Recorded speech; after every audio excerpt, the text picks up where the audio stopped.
सलार के एक के बाद एक नूर पे लगाए गए नए इल्जाम से जुल्फकार शाह ये बात अच्छे से समझ जाता है कि सलार नूर के साथ बिल्कुल नहीं रहना चाहता।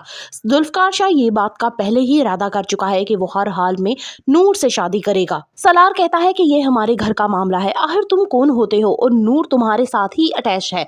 जुल्फकार शाह एकदम से उसके गिरेबान पकड़ लेता है और कहता है कि आइंदा के बाद अगर तुमने नूर पे कोई इल्जाम लगाया तो तुम्हें जान से मार दूंगा। नूर फौरन आगे बढ़ती है और जुल्फकार शाह से कहती है कि आप यहाँ से चले जाएं वरना मजीद ड्रामा क्रिएट होगा। जुल्फकार शाह वहाँ से चला जाता है तो पुप्पो कहती है कि आफरीन है तुम पे नूर, मैंने हमेशा अपने बेटे को ही गलत कहा, तुम पे तो कभी मेरा ध्यान ही नहीं गया। नूर की सौतेली माँ भी वहाँ आ जाती है फराह के साथ और उससे कहती है कि देखा मैंने आपसे कहा था ना आपा कि नूर है ही ऐसी, आपने तो कभी मेरा यकीन ही नहीं किया, मेरी बेटियों को तो हमेशा आपने बुरा ही समझा। वो नूर को बालों से पकड़ती है और कहती है कि तुमने यहाँ भी अपने गुल खिलाने शुरू कर दिए, आखिर तुम कहाँ कहाँ हमें बदनाम करोगी, काश तुमने अपने मरे हुए बाप की ही लाज रख ली होती।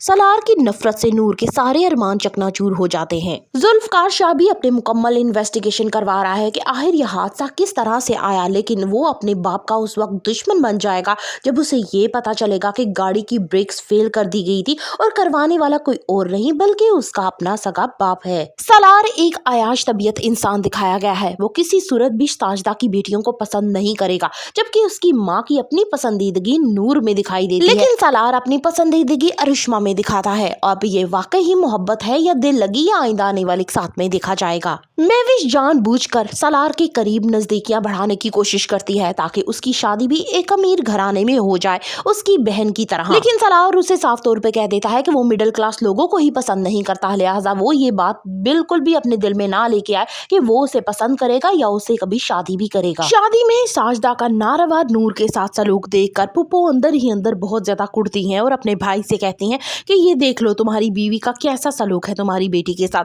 इसने साबित किया है कि ये सौतेली है, लिहाजा वो जाहिर करती हैं कि वो जल्द ही उसे अपने घर की बहू बनाकर यहाँ से ले जाएंगी। लेकिन अंजुम को अभी तक यही नहीं पता कि उसका अपना बेटा क्या घुल खिलाता फिर रहा है, वो एक नंबर का अयाश होने के साथ साथ कातिल भी बन चुका है। नूर के लिए जुल्फकार शाह लेने वाला है एक बड़ा फैसला। फॉर द रिव्यूज ऑफ इश्क में तेरे सदके kindly subscribe my channel and like the video.